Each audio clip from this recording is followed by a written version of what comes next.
Hello, everybody. Welcome to the stream. So, today we've got a special guest here who's a professional dungeon master. So, we're going to ask him loads of questions. And if you guys have questions, drop them in the chat and we'll try to answer them as well. But I had a bunch of questions. So, I made a whole list for him and he got to see it and he was like, whoa. So, let's just dive right in. So, if you want to introduce yourself. Hello, Kylie. Hello, everyone. Thank you for having me. I'm Ned. I'm a professional dungeon master, mostly for Dungeons and Dragons, but some other systems as well. And I will be answering some of the popular questions here today on the live stream and discuss other related topics to professional DMing. Thank you for having me. Yeah, thanks for collaborating. I know it was kind of last minute for both of us because I've got all of this holiday stuff I've been working on. So thank you for making time for me. So first, let's just talk about what you did before becoming a professional DM. Before this, that was 2019, before this career started, although I did play without any payment involved before that and DM'd for lots of years. But before that, I was working as an architect. I was working in an architectural office, and then COVID started, and as it was expected, the field of construction took a heavy hit from the whole thing, and I had a lot of free time on my hands at that point, on which a lot of it I invested back on D&D. And at that point, this chance, the idea of doing it for a living came to my mind. And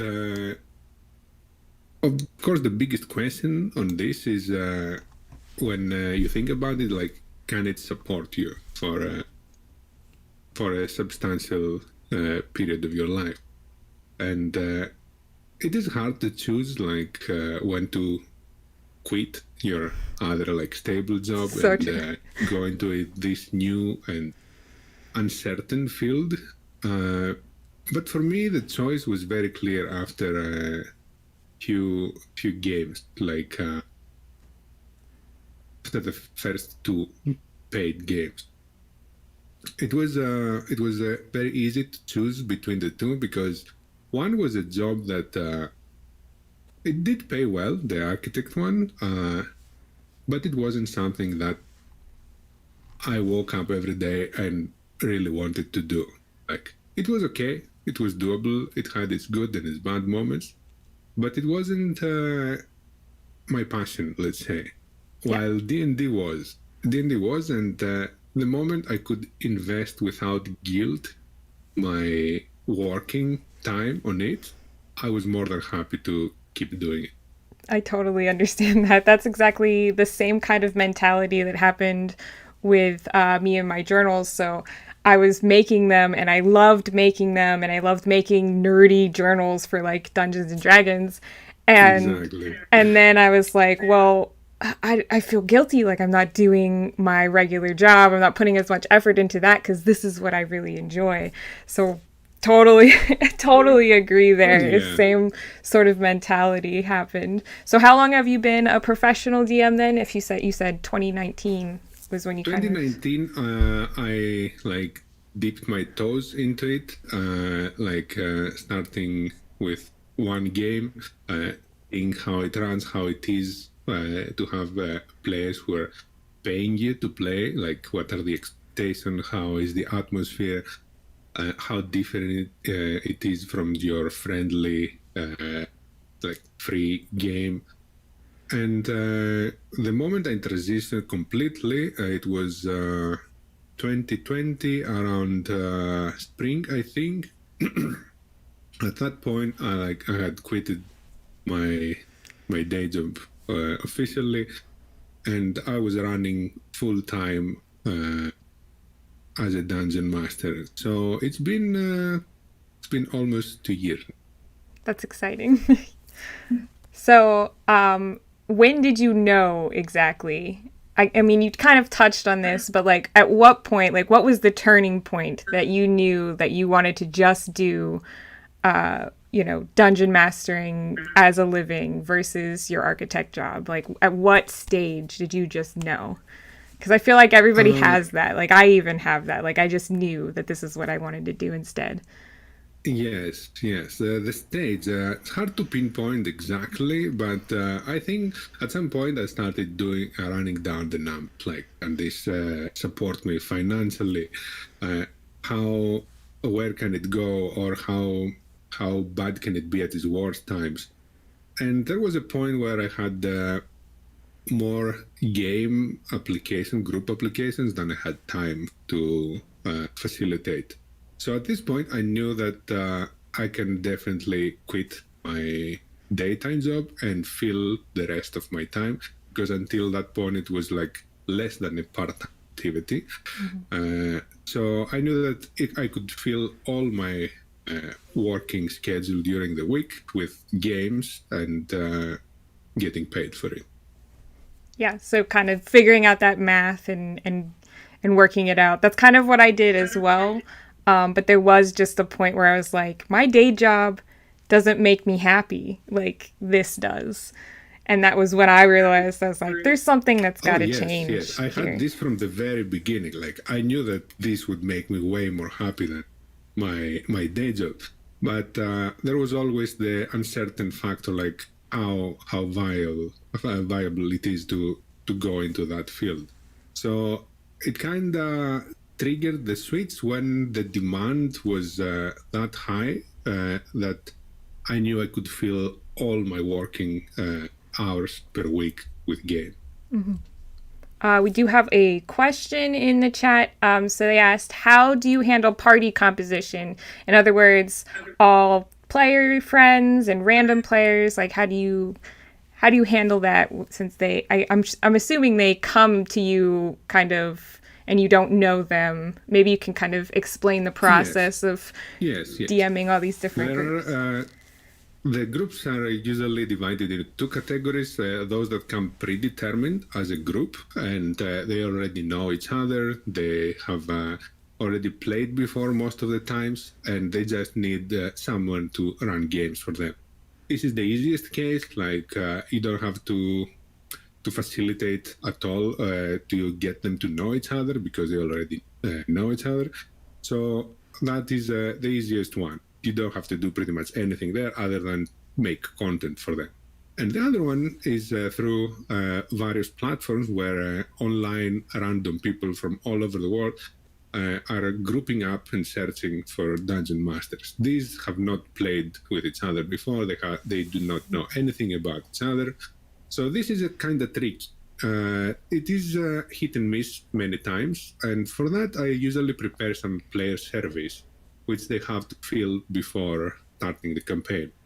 And if the player service show results that these people could be compatible, like they're after similar game styles, they have similar goals, they like similar things, their humor is like more or less the same.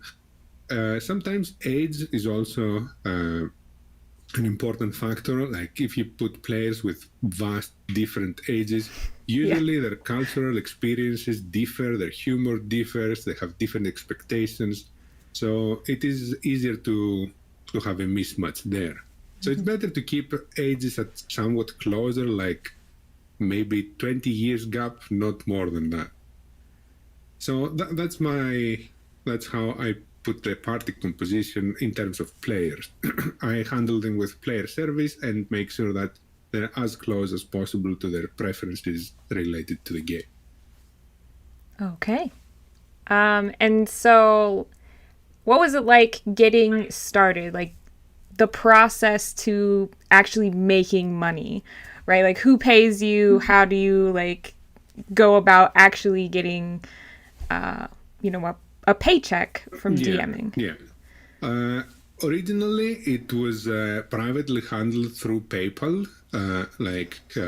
Players would pay me through PayPal.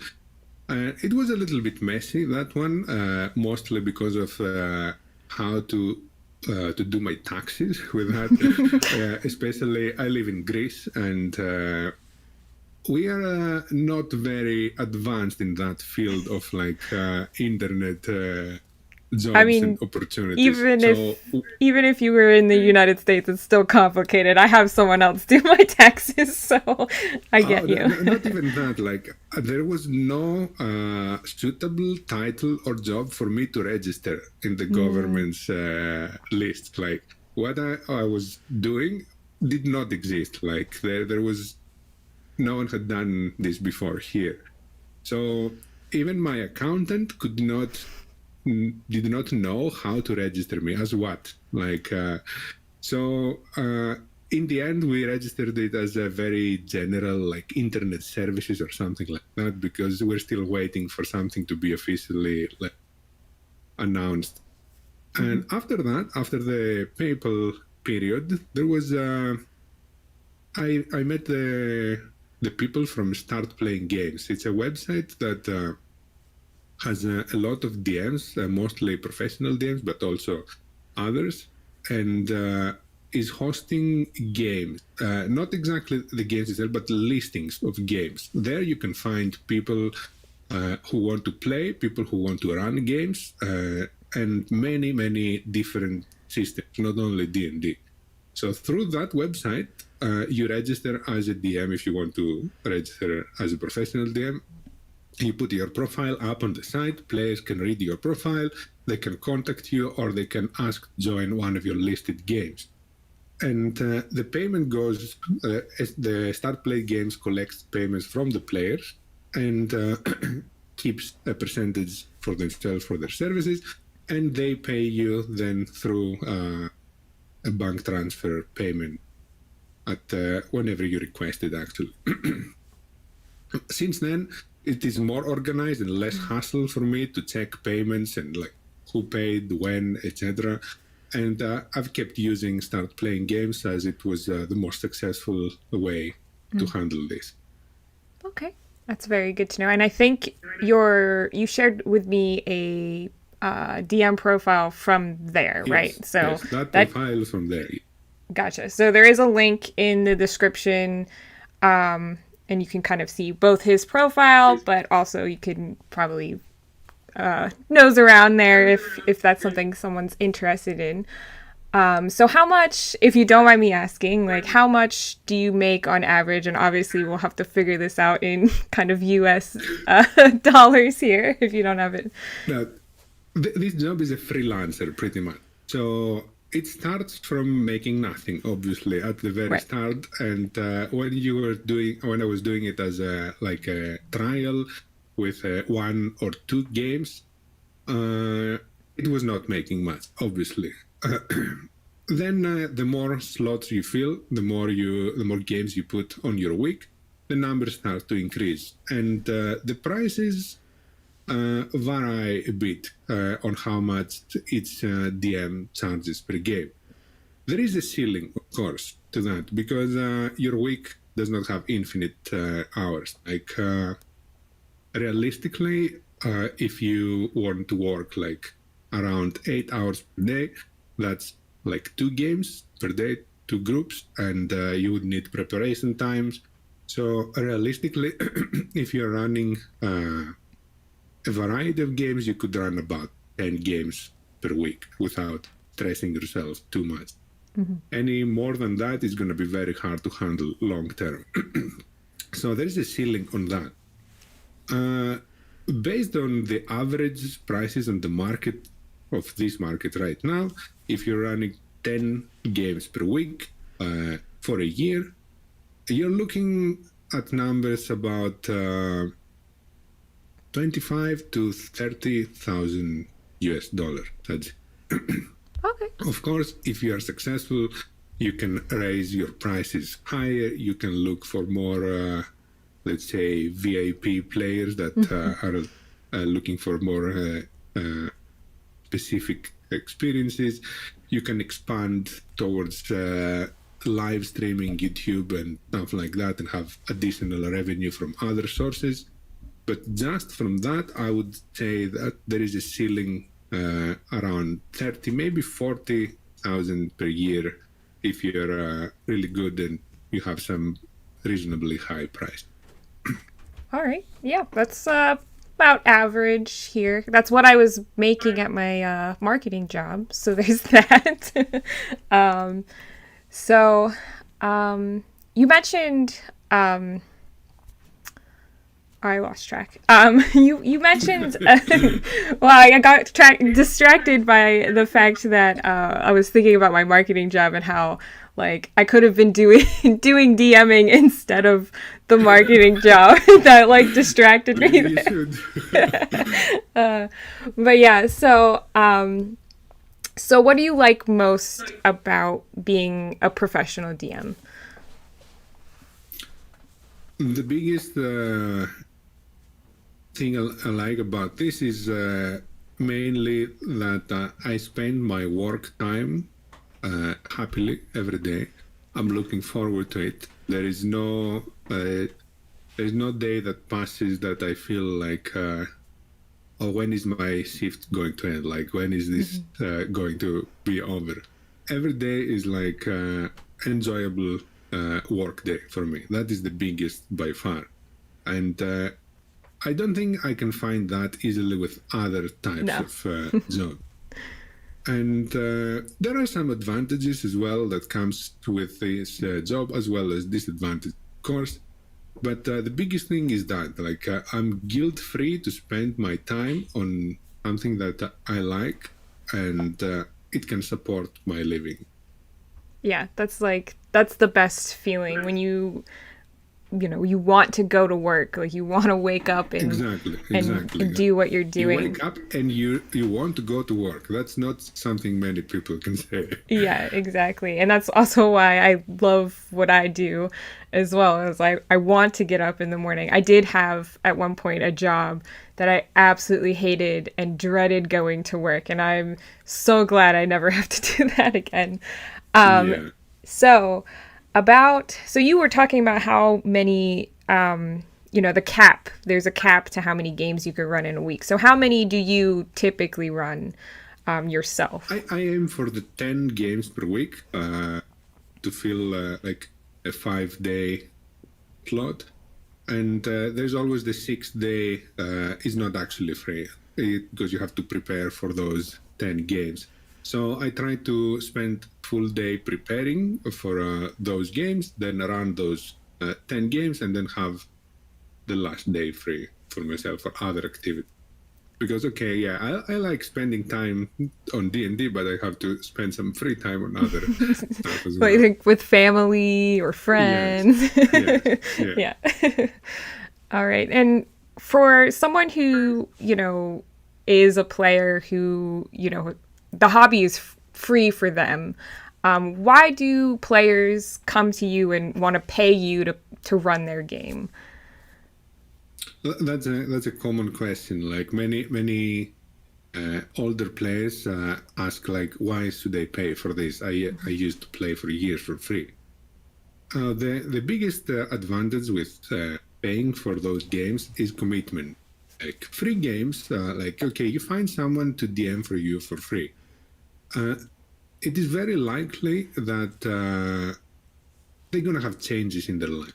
They might get a new job, might get a promotion. Something might change in their life, and their schedule will not be the same anymore. So you have a high risk of having your campaign, especially long-term campaigns, interrupted due to real-life reasons of the DM.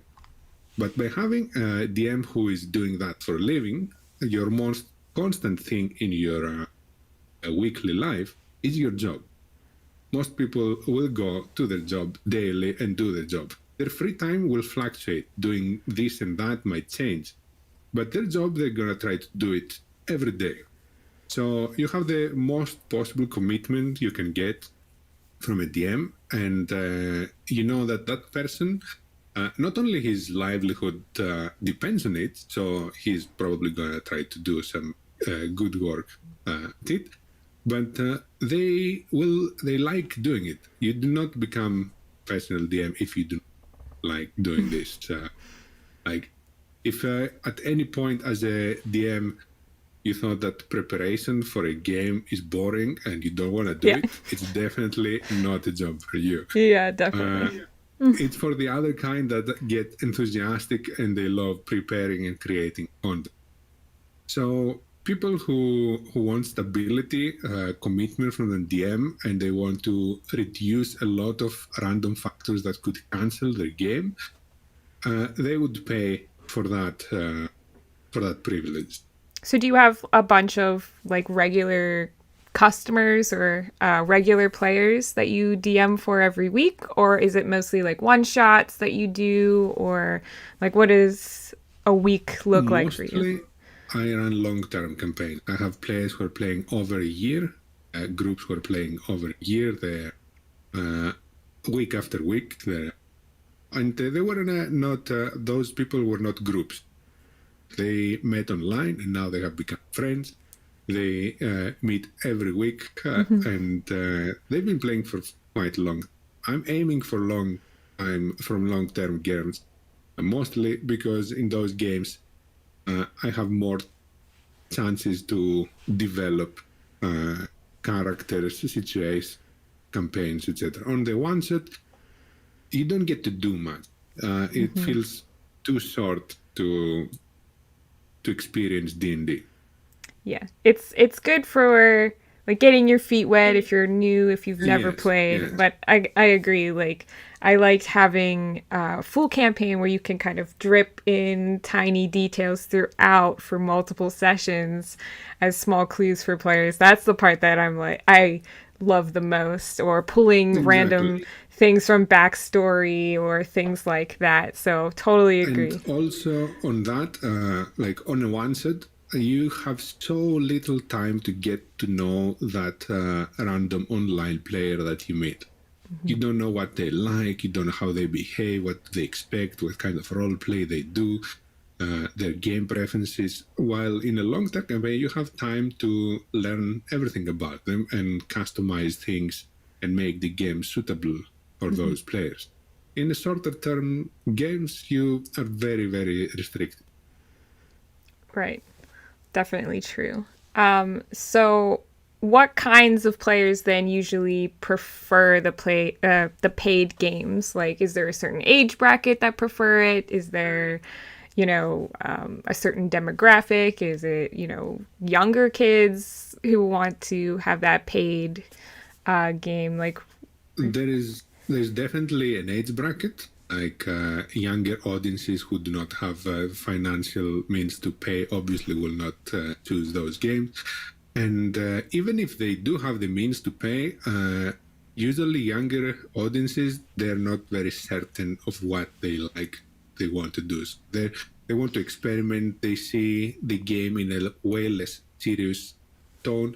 So they would like to have the option to go in without any cost. So younger audiences is a bit rarer to find. But very young audiences, that is easier to find because I have their parents coming to me and they want to pay for their little kids to get involved with D&D. that's cool. Many times I had parents wanting to DM for their kids on ages of 8 to 11. Wow.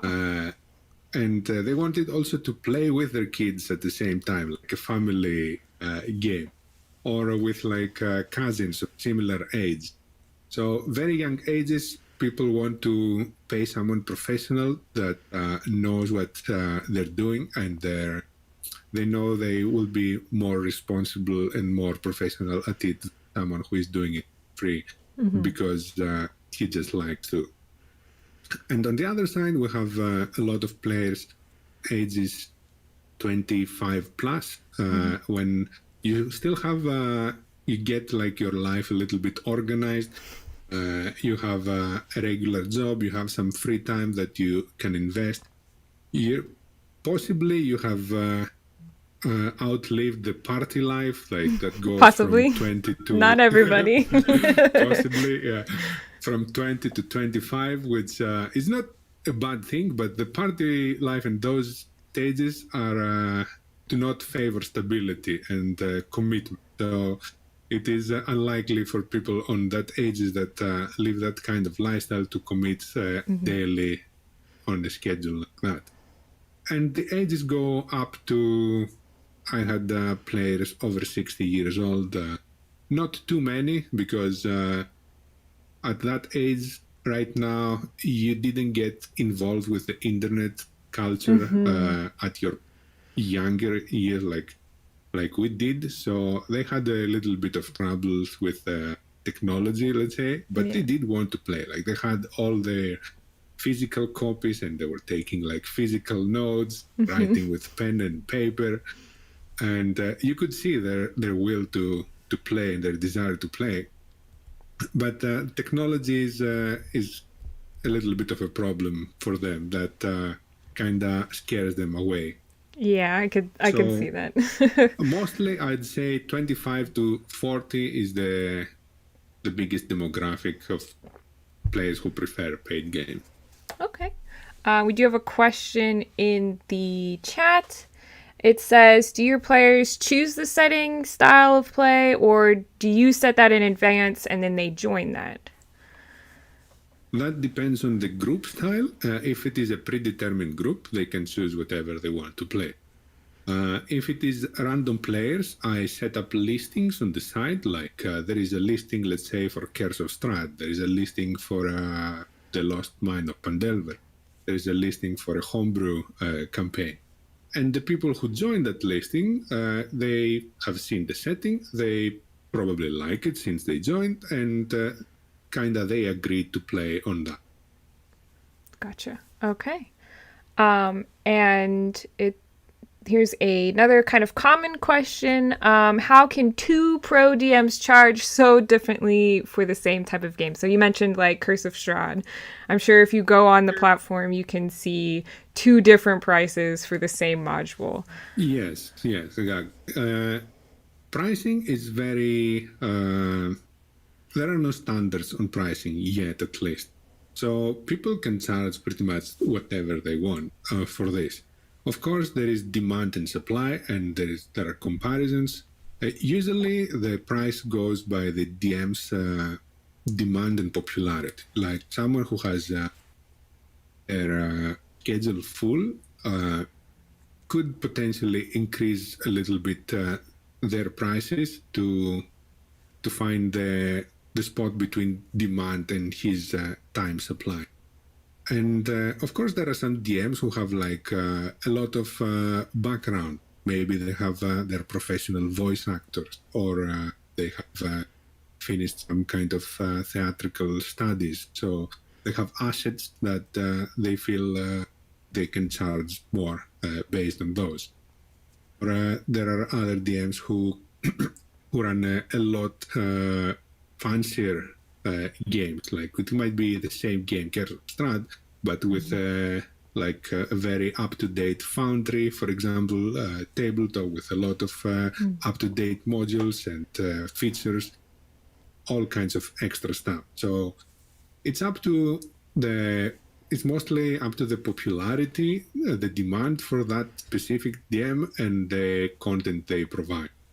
Gotcha. Okay. And is this all online? I know you mentioned Foundry, so obviously some games are online, but do you also DM in person? Me personally, no, because there is no high demand here for that. But from what I know, in US there are some DMs who do it in person. In person, the prices change drastically. It is like way more in person because the DM has to prepare a lot of physical printed map, miniatures, dice sets. The DM has to bring everything for the table. Find also the correct suitable space, rent it if it's not how. So the prices are very different for person DMing. It used to be more rare because of COVID, but Right. with the situation getting better, there are more and more requests for in-person DMs on start playing games with specific areas and specific times, of course. But it's not as easy for us, the DM, to cater to those after we got used to the online, because switching to that requires a lot of investment in physical material, physical assets, while previously you had invested on your digital asset. So I would say that DMs who do one type usually stay on the type that they're comfortable and they got used to, and it is very rare to find DMs who do both. Yeah, that makes sense because, yeah, it's hard to have everything set up in Foundry. I was trying for a while because, again, COVID hit. And so we didn't want to quit our regular campaigns, so we moved it to Foundry. And then once things started getting better, for a while we tried to do both, like in person and on Foundry. And I was like, no, let's just stick to one because it's getting too complicated. Yes. So yeah, I can totally see like sticking to kind of one over the other. Do you have another question? So this one is very specific. Have you ever run into any issues with product licensing? So I'm guessing like anything you have to do specific to not encroach upon any of like Wizard of the Coast's rules or anything like that.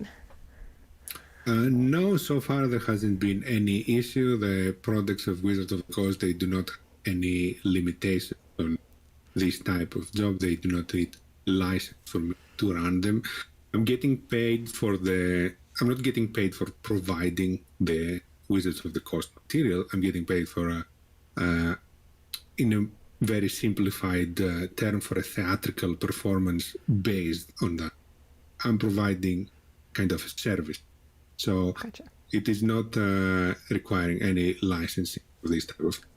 Now, if you're streaming your game live, that might change some things. I'm not sure about the Wizard of the Coast material, but if you're using, for example, maps or assets from some cartographers, you probably want to clarify what the license is for those products.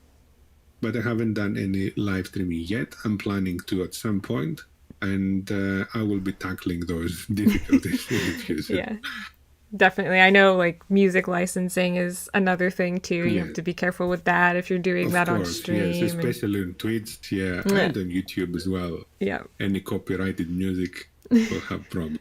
Yeah.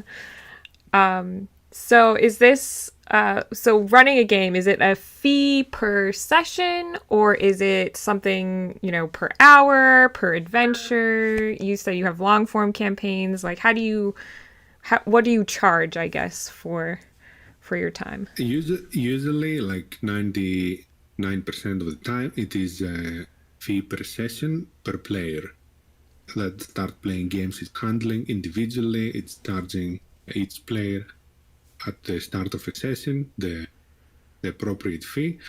Occasionally, when we're talking about one-shots or short-term campaigns, pre-made groups that they want a different kind of payment, like maybe monthly or maybe some whole group, especially for some birthday games, such special occasions, there are like one-time payment. But other than that, it is per session, per player, since they're strangers. Okay. And then about how many players do you normally have in a game? Like 5 or on my games, I run groups 4 to 6, minimum of 4 and minimum of 6. Ideally, it would be 5. I think I aim for that number. But it's good to have 6 because sometimes someone misses a session, someone have a change in their schedule and they cannot attend the game anymore. So you don't want to drop 4 immediately after that. It's better to have an extra player, even if the ideal would be 5. Okay, so then this is just one off the top of my head. How many players have you had? Like, what is the most amount of players you've had in a game? I'm just curious.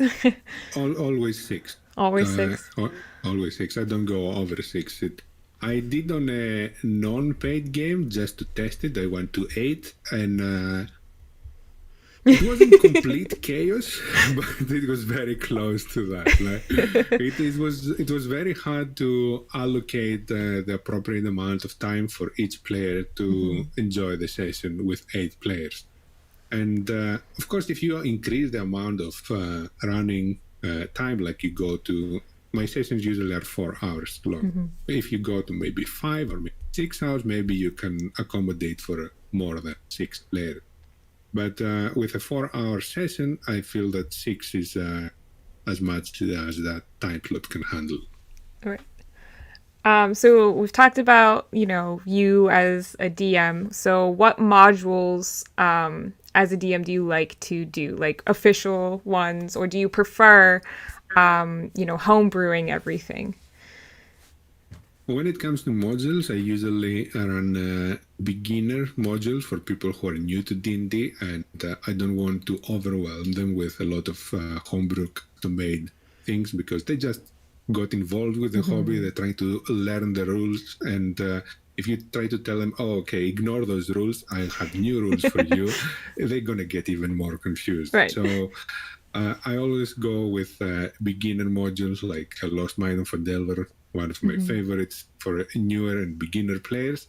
And for more advanced or veteran players, I always run homebrew. I have extensive homebrew worlds made that can house a lot of campaigns and long-term campaigns and all type campaigns, which of course they come with different type of lore that you cannot find on Google, and some homebrew mechanics as well to keep the game more interesting for those older players or more experienced players. All right. Do you have like a favorite monster or even something homebrew that you just love to use on your players? A Tarask? No. On new players at Tarask, that's a little bit too much. I think one of my favorite monsters are doppelgangers because of their ability to surprise and make players. It's not like a combat heavy monster, but it makes a lot of interesting role play, and it turns around situation, makes plot twists. It's something that players are always surprised and sometimes annoyed to find out what it is. I have another question in the chat. So they're asking, since the sessions are timed, so to speak, how do you encourage players to make timely moves on their turns? That's a good question. Meaning in combat, right? Yes. So there are, we try to explain the virtual tabletop as much as possible at the starting session, so everyone is familiar on how to do things. We have a module that keeps track of time on player's turn and starts like ticking on the background after 3 minutes. So it like reminds the player you're taking too much time on your turn. Usually we get some players who need to think a lot on their turn, and we prompt players to, with there are visual messages on screen on the turn before yours to like start thinking your turn is coming next, you're next. So we try to work with all the players to keep their turn under 3 minutes short. And the more experienced the players they are, of course, faster it goes. If someone takes too long consistently, we discuss with that player how we can fix that. We address the problem. Usually, so far, it has been fixed every single time it was the case. All right, that's good. They said that was a good idea, the timers. So, okay. So do you have any recommendations for, new DMs? That's a lot of what I do on my YouTube channel, is give tips and tricks to new DMs and trying to get more people to DM games so that, DMs like us can play some games sometimes. Of course, yes. But the recommendations. I would say that my most influential source for my DMing skills has been Matt Colville and his videos on YouTube. He's having over 100 videos on YouTube with DM tips, discussions, kind of guides, and he's not he's not that style of YouTuber that goes in to say fancy stuff that have no meaning. That is fairly common these days. Like he will not even mention in a single time in the video like subscribe on the video. There's like no time wasted any video on any of that stuff. There's like 100% useful content, and for DMs I think is like the most valuable resource you can find right now. Of course there are millions and other pages and other people, content creators, who are saying a lot of things, but if you're looking for concentrated content and like only that, I would say Matt Colville's YouTube videos is the way to go. Okay. And is there anything that you wish that you knew when you were starting that you know now? That was I a was tricky. starting. Yeah. When I was starting. I know now. Yeah. I think when I was starting, I was very nervous and very stressed about how to keep every player happy. Now I know that it's not possible sometimes to keep everyone happy.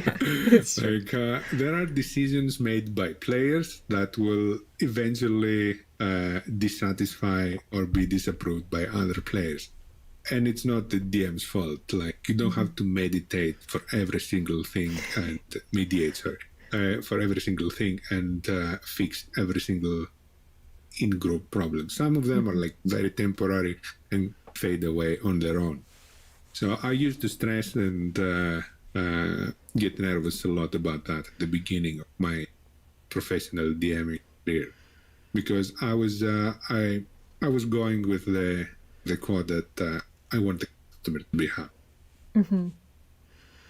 Right. But now I realize that I'm not getting paid to be that person. I'm getting paid to provide the content, to provide the world that the players will play in, and solve some problems when the players like have like a 50-50 disagreement and they can find a solution. But other than that, I'm addressing adults, which should be able to solve minor problems on their own. Right. I totally agree with that too. I think in the beginning, the biggest thing to me was how do I make sure each player gets something out of it every session? But especially if you're playing like a long campaign, you don't have to have every session have, you know, a specific thing for each person. Exactly. So you can kind of, and that's again why I think, you know, longer campaigns are more fun and a little bit better for D&D, because you really can offer stuff over time. So if a player really likes to role play, you can provide, you know, an opportunity for them to use their deception or charisma to like try to persuade somebody in this session, and then next session, you know, that's when you have the battle for your barbarian friend who just wants to kick down doors, you know, things like that. So that's definitely exactly. good. And on longer campaigns, we can have like small player arc. The group can embark on a side quest, let's say, or on a personal backstory quest of a specific player. And then once that is done, they could go back to the main quest, or they can rotate and get involved with another player's background or interest and goals. It doesn't have to be every session split equally between each. So this one's just off the top of my head. But do you ever have problems with players who kind of hog the spotlight, and how do you go about dealing with that? Especially since they're paying you for the game. Yes, this does happen. Often there are players who do not do it out of malice. They're just very enthusiastic about the session and they want to be involved in everything. I usually, if it is at an extreme level, I will have a talk with that specific player about how much time is taken from the session, and that everyone is supposed to having an equal share. But if it's not something extreme, I usually tell at the start of the campaign that people should not interrupt when others are talking. There is a module in Founder that we have that is raising your hand when you want to interject in a situation that others are talking, and the DM that directs the attention towards you if you want to say something.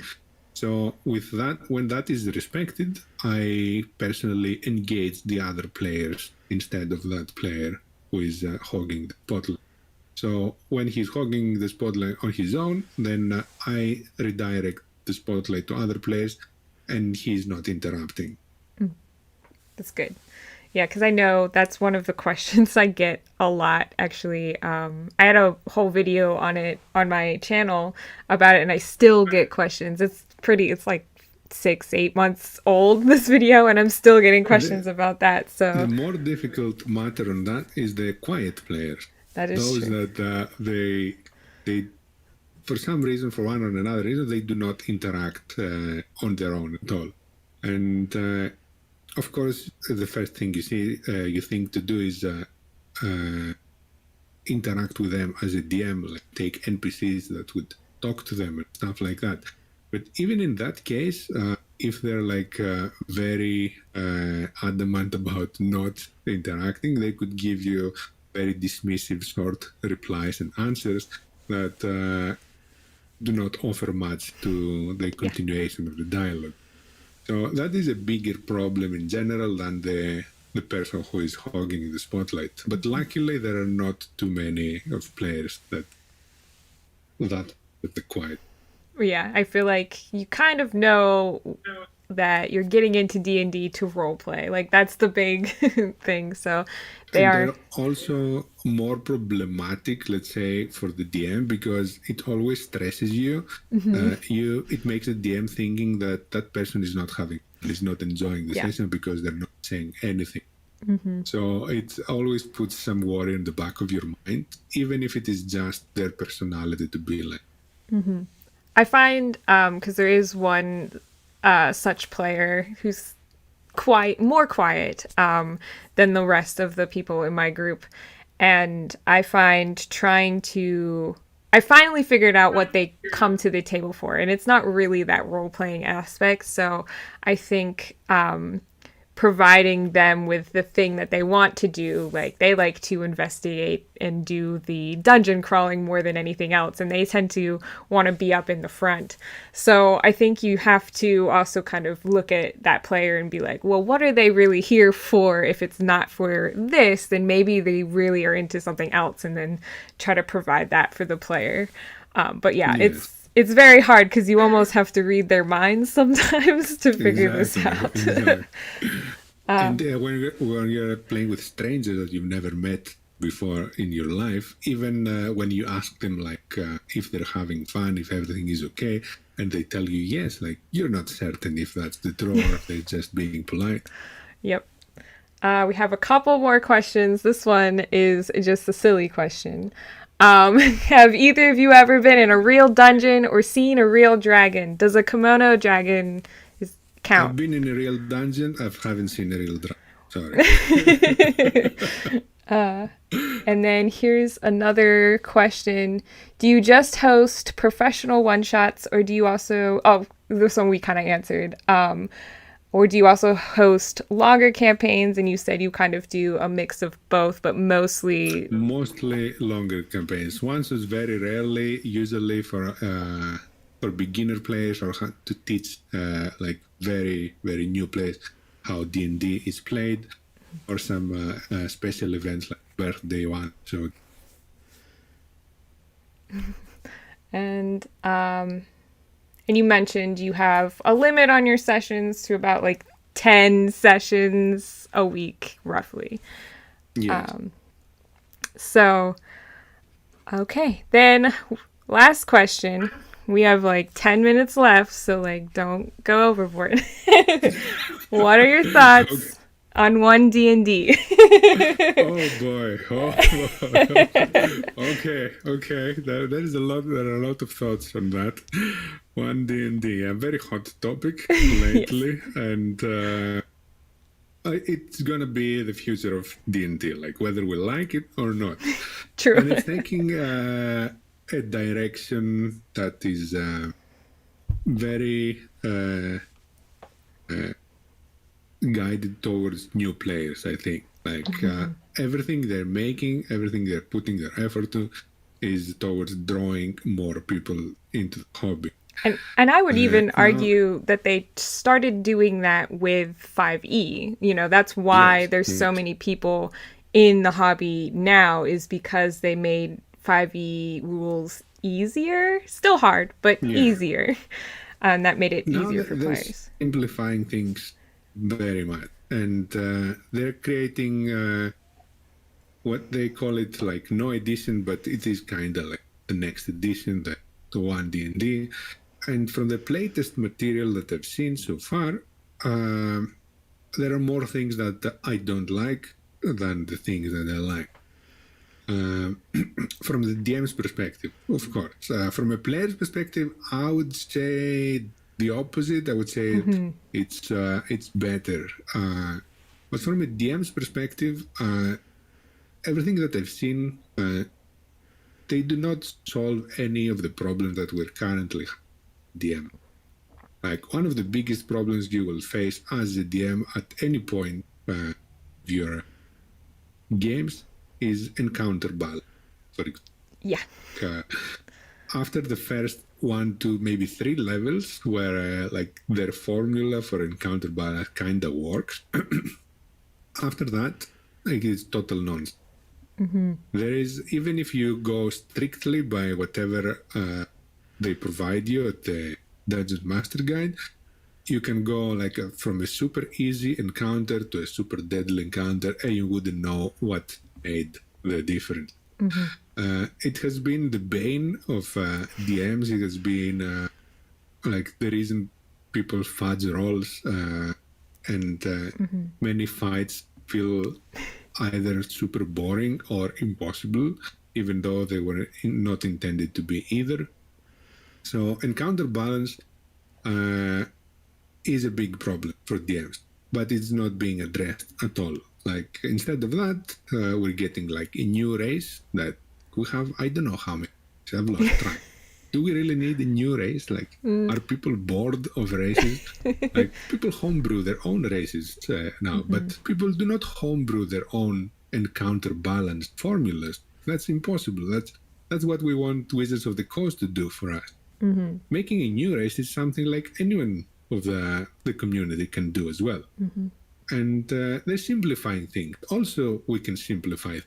We don't need a new rulebook that can tell us how to simplify.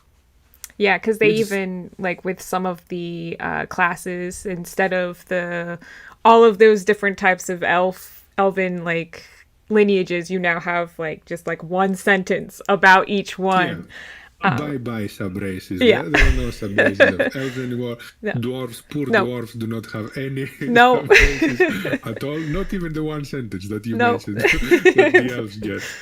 So there's so much simplification that you lose a lot of flavor. And they're counting on the community to homebrew that flavor back into the game themselves. That's what I find mostly bad about the direction D&D is going.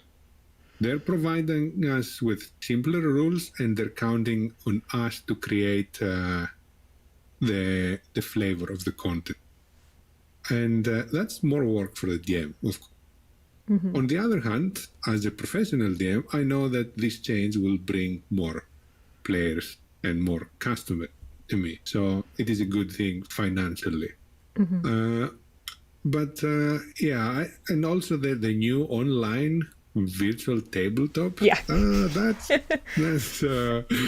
That's a little bit wacky. Like we're getting so close into turning it into a video game, which has a lot of negative aspects Well, even with it. now, like, even though virtual is easier, and I'm sure, like, using Foundry is awesome and it has lots of different features, I still feel like you get the best if you like best experience of D&D if you're sitting around a table with just your imagination and your character sheet, because that's when you really start to develop that creativity, where you start to think out of the box.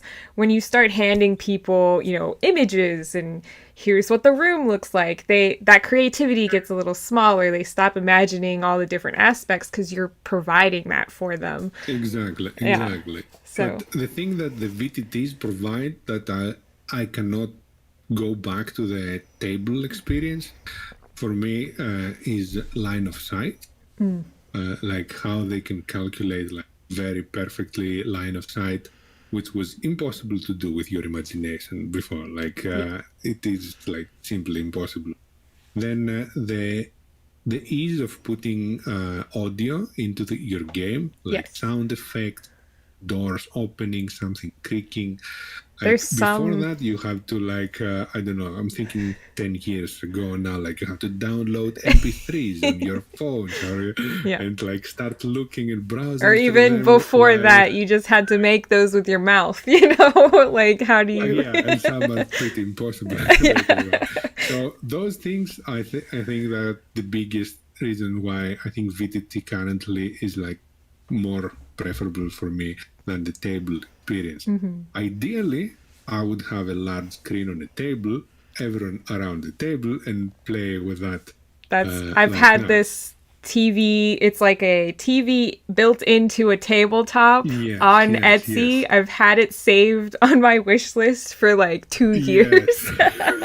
Like, I have. eventually, one day I'll Yeah. get this. Exactly. I think that's the ideal scenario. But then you're getting the problems of distances, and you cannot play with as many people as online. But this new 3D VDT that they're advertising, it's going on a very wrong direction. It's gonna probably feature tons of microtransactions, and it's gonna make the Yeah. game into like a very paid experience, and there will not be any room for improvisation. Like you want an extra, let's say, an extra barrel on your room, it's gonna be very hard to implement if it's not there. If there is not an asset of a barrel or a more intricate. So yeah, I hope that it will not be much supported by the community, and that it will still stay in the VTTs that we're using right now. And I would also hate for some of those VTTs to go away, because Foundry, is grown a lot. But even Roll20, like, they've built huge communities around them already. To have all of those communities leave will just be, devastating to those people who work those Exactly. jobs and things too. So And Wizard of the Coast has been very aggressive with their content policy, like not allowing others or other VTTs using their material. So the moment their own VTT comes out, they're going to be even aggressive and yeah. remove all hints and traces of other content of their Yep. tabletop. So we have one more question, and then we'll probably call it quits after this.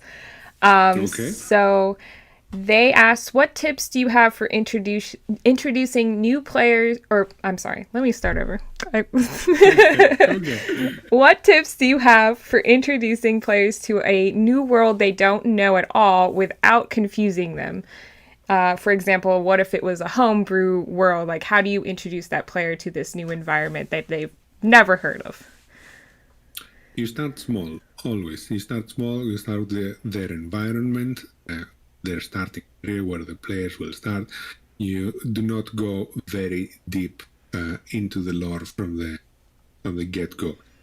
It is it is a fact that, especially if you're dealing with random players who do not know you as a person, but even with friends, that players do not come to play D&D to care for your NPCs. It's true. It is unlikely. Maybe they will find one that they really like and they will really care for them, but the majority, they will do not really care for your NPC. So start explaining the lore of the world as they move on. Do not dump like huge pieces of information into them. Make it answer them only as much as they ask. Like, do not give too much information they're gonna forget, unless someone is taking like very meticulous notes.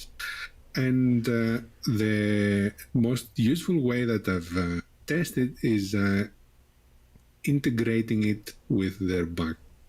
Always players are most involved and interested when it is concerning their character background, because they feel that they had a part to play in the creation of the world law. So a little bit at a time, and as much involved with the characters' ambitions, goals, back, etc., etc. I think that has worked. I also think, to add on to that, just if you're creating, your own homebrew world, don't create every single minute detail. For some things, you're going to want to do that, I think, but for, you don't need to know exactly every detail of every, religious deity that there is and things like that. You can make some of those up on the fly. Just, remember to take notes about it. But I think that also prevents you from, giving too much away too, because you are letting the world kind of build organically. So you don't have as much to give them every time they ask about a specific thing. So I think that kind of, at least it helps me, and also it lowers the stress levels. You don't have to have everything figured out at the get-go. So yeah, I think that is all for us today. So thank you so much, Ned, for joining me on this. Thank you for having me as well. I have all of your information, your DM profile, your Twitch, and your YouTube links are in the description on my YouTube video, which will be up probably shortly after this. And then hopefully we can do some more collaborations in the future. Of course. I'm looking forward to. All right. Thank you so much. Thank you. Have a nice day. You too. Bye-bye.